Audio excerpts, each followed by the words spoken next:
এই যে স্যার এতক্ষণ হেসে হেসে গড়াগড়ি খাচ্ছিল। টুবলু ওটা কি ভাষায় কথা বলছিস? চাইনিজ ভাষায়। তো যেহেতু আজকে 25শে বৈশাখ রবীন্দ্র জয়ন্তী, তো ওর পুরনো মানে 2024-এর একটা ভিডিও ছিল, ওই স্পিচটা যেটা আমি ছেড়েছি আর কি নিজে।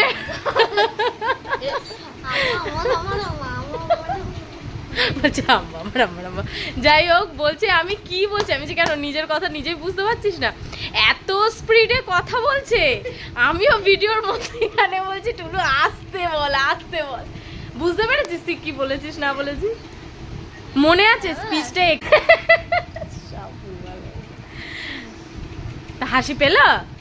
দাঁতগুলো দেখি, তখন দাঁতগুলো ফাঁকা ফাঁকা ছিল, সবে উঠেছে তো। এখন এই যে পড়ে যাবি। এই যে স্যার ড্রয়িং নিয়ে বসেছে। আরে টুকলু সর, ওটা দেখায় সর। সেদিন মানে ওই যে আমাকে দিয়ে ড্র করিয়েছে, এখন আবার নিজে করেছে। গুড। তার নিজের কথা নিজের কেমন লাগলো? বলছে কি জানি আমি চাইনিজে বলছি নাকি কিছুই বুঝতে পারছি না, কটকট কটকট করে বলে যাচ্ছে। এত মুখস্থ হয়ে গেছিল জলের মতো।